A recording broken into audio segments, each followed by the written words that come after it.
2024 April నాటికి ఆంధ్రప్రదేశ్లో ఏ party ప్రభుత్వం రాబోతుంది?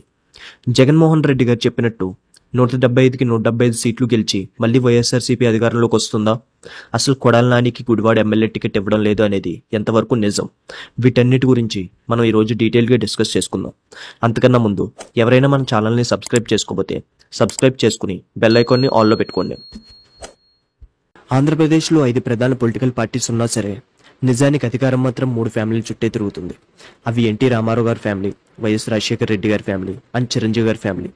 ఎన్టీ రామారావు గారు ఆయన కుటుంబానికి కాదు, తెలుగు జాతి ఆస్తి ఎన్టీ రామారావు గారు. 2024లో కూడా ఇంతకు మించిన గెలుపు ఖాయమని చెప్పి ఖచ్చితంగా చెప్పండి.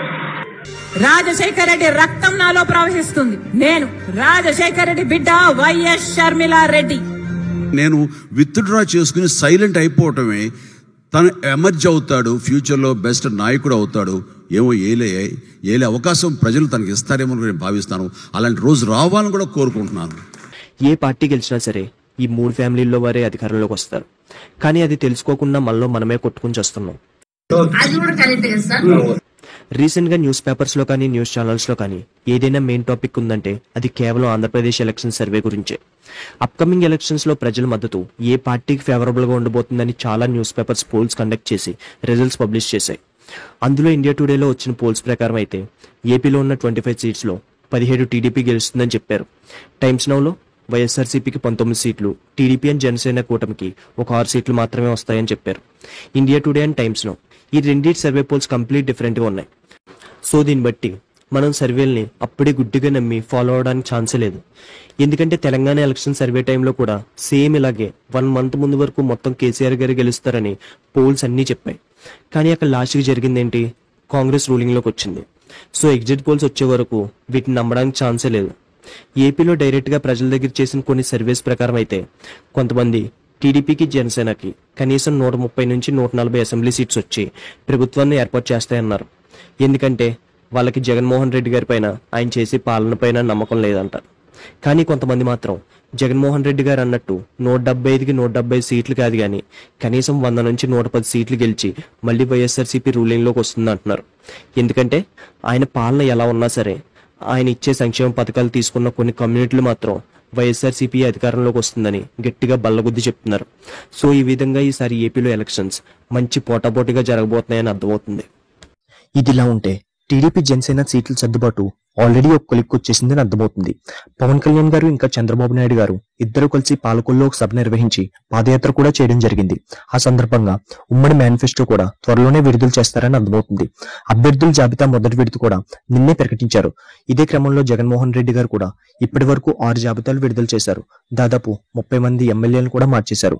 అసలు ఏపీలో వైఎస్ఆర్సీపీకి ఉన్న వ్యతిరేకత ఎమ్మెల్యేల మీదో లేక జగన్మోహన్ రెడ్డి గారి మీదో అర్థం కావట్లేదు. ఒకవేళ జగన్మోహన్ రెడ్డి గారి మీద అయితే ఆయన ఎంతమంది ఎమ్మెల్యేలు మార్చినా సరే లాభం లేదు. ఇక రీసెంట్ గా రైస్ అయితే ఒక సర్వేని రిలీజ్ చేసింది. ఇంతకు ముందు ఎలక్షన్స్ లో కూడా ఈ సర్వే ఫైనల్ రిజల్ట్ కి చాలా దగ్గరగా ఉండడం వల్ల ఈ రైస్ సర్వే మీద చాలా ప్రెషర్ అనేది ఉంది. ప్రతి కాన్స్టిట్యూషన్ కి సంబంధించి ఎవరు గెలుస్తారు, ఎక్కడ టైట్ ఫైట్ ఉంది, ఎక్కడ కీన్ గెలుపుంది అనేది క్లియర్ గా ఉంది. రైస్ సర్వే 189,000 మంది దగ్గర పోల్ కవర్ చేసింది. అలాగే 168 కాన్స్టిట్యూషన్స్ ని విజిట్ చేసింది. ఆ సర్వేని బట్టి చూస్తే టీడీపీ అండ్ జనసేన కూటమి గెలిచేలా ఉందంటున్నారు. వీళ్ళకి తోడు లేటెస్ట్ రాజకీయ పరిణామాల్లో కాంగ్రెస్ పార్టీలోకి ఏపీసీసీ ప్రెసిడెంట్ గా వైఎస్ షర్మిల గారు అడుగుపెట్టారు. 22 ఫిబ్రవరిన విజయవాడలో షర్మిల గారు సెక్రటేరియట్ కి యూత్ అన్ఎంప్లాయ్మెంట్ ప్రజెంటేషన్ ఇవ్వడం కోసం వెళ్తే దానికి విజయవాడ పోలీసులు అడ్డుకుని ఆమెను అరెస్ట్ చేశారు. తర్వాత పోలీస్ స్టేషన్ ముందు మహిళా రాజకీయ నాయకురాలపై ఈ గవర్నమెంట్ వ్యవహరిస్తున్న తీరు అస్సలు బాలేదని వెంటనే దీన్ని ఖండించాలని కాంగ్రెస్ పార్టీ నేతలు ధర్నా చేపట్టారు. దానికి వైఎస్ షర్మిల గారు కూడా స్పందిస్తూ, నేను సెక్రటేరియట్ దగ్గరికి కేవలం ప్రస్తుతం పెరుగుతున్న యూత్ అన్ఎంప్లాయ్మెంట్ గురించి ప్రజెంటేషన్ ఇవ్వడానికి వెళ్తున్నాను. దానికి ఈ అధికార గవర్నమెంట్ ఎందుకంత బెదిరిపోయి అరెస్ట్ చేసేదాకా తీసుకువెళ్ళిందో అర్థం కావట్లేదన్నారు. వీళ్ళిద్దరి మధ్య ఉన్న ఫ్యామిలీ రైవలరీని పాలిటిక్స్ లో చూపిస్తున్నారేమో అని ఒక్కోసారి డౌట్ వస్తుంది. జగన్మోహన్ రెడ్డి గారు కూడా భయపడేలా చేయించారని టాక్ కూడా నడుస్తుంది. ఉన్న అపోజిషన్స్ కి అండ్ ఇష్యూస్ వల్ల ఇప్పటికే వైఎస్ఆర్సీపీ గెలవడం కష్టమని జనం అనుకుంటుంటే ఈ జరిగే సిచ్యువేషన్స్ ఆ నమ్మకాన్ని ఇంకా బలపరుస్తున్నాయేమో అని నా ఒపీనియన్. ఇకపోతే గుడివాడ వైఎస్ఆర్సీపీలో ఈసారి కొడాలి నానికి సీట్ ఇష్యూ అనేది హాట్ టాపిక్ గా నడుస్తుంది. అది అందరికీ తెలిసిన విషయమే. ఈ ఇష్యూ రేజ్ అవడానికి మెయిన్ రీజన్ ఏంటంటే గుడివాడ వైసీపీ అభ్యర్థిగా మండలి హనుమంతరావును నిలబెడుతున్నట్టు ఫ్లెక్సీలు వేయించారు. దీంతో కొడాలి నానికి ఈసారి సీట్ ఇవ్వట్లేదని ప్రచారం కూడా స్టార్ట్ అయింది. అప్పుడు ఆ ఇష్యూ పైన కొడాలి నాని గారు మీడియా ముందు రెస్పాండ్ అయ్యారు. ఇప్పటి వరకు జగన్మోహన్ రెడ్డి గారు 7 విడతల్లో వైసీపీ ఇన్ఛార్జీలను ప్రకటించారు. కొన్ని నియోజకవర్గాల్లో మార్పులు కూడా చేశారు. ఈ సీట్లు మార్చడం పైన పూర్తి నిర్ణయం జగన్మోహన్ రెడ్డి గారు ఇష్టమే. అంతేకాని ఎవరు పడితే వాళ్ళు ఫ్లెక్సీలు పెట్టించుకున్నంత మాత్రాన అన్ని నిజాలు కాదని తెగేసి చెప్పారు. కానీ దీన్ని బట్టి మనకు అర్థమైంది ఏంటంటే కొడాలి నాని గారికి కూడా ఈసారి సీట్ ఉంటుందో లేదో అని డౌట్గానే ఉంది. మామూలుగా అయితే కొడాలి నానికి ఇంకా జగన్మోహన్ రెడ్డి గారికి వీళ్ళిద్దరి మధ్య చాలా మంచి బాండింగ్ అనేది ఉంది. కానీ ఈ టాక్ రావడంతో వీళ్ళిద్దరి మధ్య అభిప్రాయ భేదాలు కూడా రావచ్చు అనుకుంటున్నారు. ఇక్కడ వైసీపీలోని అభ్యర్థులు వాళ్ళే కొట్టుకుని చేస్తుంటే ఇంకోవైపు టీడీపీ అండ్ జనసేన అలయన్స్తో ఇంకా ముందుకు వెళ్ళిపోతుంది. దానికి తోడు ఈ నెల 28న ఉమ్మడి బహిరంగ సభ కూడా ఏర్పాటు చేసుకుంటున్నారు. అసలు జనసేన అధినేత పవన్ కళ్యాణ్ గారు ఎందుకని ఏ పార్టీలోని విలీనం అవనని చెప్తున్నారో అర్థమే కావట్లేదు. ఎందుకంటే ఆయన ప్రతిసారి ఒంటరిగానే పోటీ చేస్తా అంటున్నారు, కానీ ఎప్పుడు ఎలక్షన్స్ టైం వచ్చేసరికి మాత్రం టీడీపీతో కలిసిపోతున్నారు. దీనికి బదులుగా రాష్ట్రంలో ప్రజలు ఏమనుకుంటున్నారంటే ఆయనకు వైఎస్ఆర్సీపీ అంటే భయమని, అందుకనే ఎప్పుడు ఎలక్షన్స్ టైం వచ్చేసరికి టీడీపీతో కలిసిపోతారు అనుకుంటున్నారు. ఇంకో విషయం ఏంటంటే జగన్మోహన్ రెడ్డి గారు డబ్బున్న వాళ్ళకి ఏం చేయకపోయినా సరే కొత్త పథకాలు ప్రవేశపెట్టి పేదలకు మాత్రం సాయమే చేశారు. ఒకవేళ రాబోయే ఎలక్షన్స్ లో వైఎస్ఆర్సీపీ ఓడిపోయినా చాలా టఫ్ ఫైట్ ఇస్తుంది. మా ఉద్దేశం ప్రకారం ఇప్పటికే వైఎస్ఆర్సీపీ గెలిచేసింది.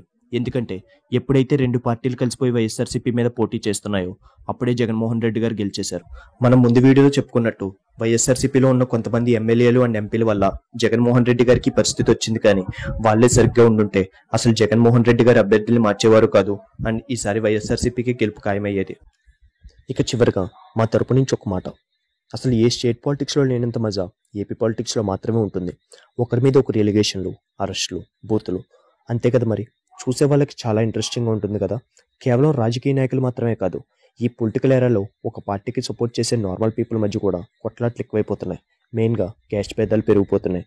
ఈ క్యాస్ట్ పెచ్చోళ్ళు ఏంటంటే, ఒకటి మన క్యాస్టే కదా పక్కా గెలవాలి, ఓట్లు వేసేద్దామని గుడ్డిగా ఓట్లు వేసేసే వాళ్ళు కొంతమంది అయితే, మన క్యాస్టే కదా గెలిస్తే మనకే ఏదైనా మంచి చేస్తాడని ఆశతో కొంతమంది ఓట్లు గుద్దేస్తున్నారు తప్ప ఎవ్వరూ కూడా ఈ పార్టీ గెలిస్తే మన స్టేట్ ఎంత డెవలప్ అవుతుంది, ప్రజల కష్టాలు ఎంతవరకు తీరుతాయి అనేది ఎవ్వరూ ఆలోచించలేకపోతున్నారు. ఇంకోటి ఏంటంటే ఓట్ని అమ్ముకోవడం. ఏ పార్టీ ఎక్కువ డబ్బులు ఇస్తే ఆ పార్టీకే మనం ఓట్ అనే స్లోగన్ని పట్టుకుని ఓట్లు వేసేసే వాళ్ళు కూడా కొంతమంది ఉన్నారు. ఇది మేము ఎవరిని అఫెండ్ చేయడానికి చెప్పట్లేదు. కాకపోతే మనం ఆ నిమిషం డబ్బుల కోసం చేసే ఒక్క పని తర్వాత పార్టీ గెలిచాక వాళ్ళు ప్రజలకి ఏం చేయట్లేదని మనమే ఒత్తుకుంటున్నాం. అదే మనం చేసే పెద్ద తప్పు. మనం మన కోసం కాదు, మన నెక్స్ట్ జనరేషన్ గురించి అండ్ వాళ్ళ ఫ్యూచర్ గురించి ఒక్కసారి ఆలోచించి ఓట్లు వేయాలి.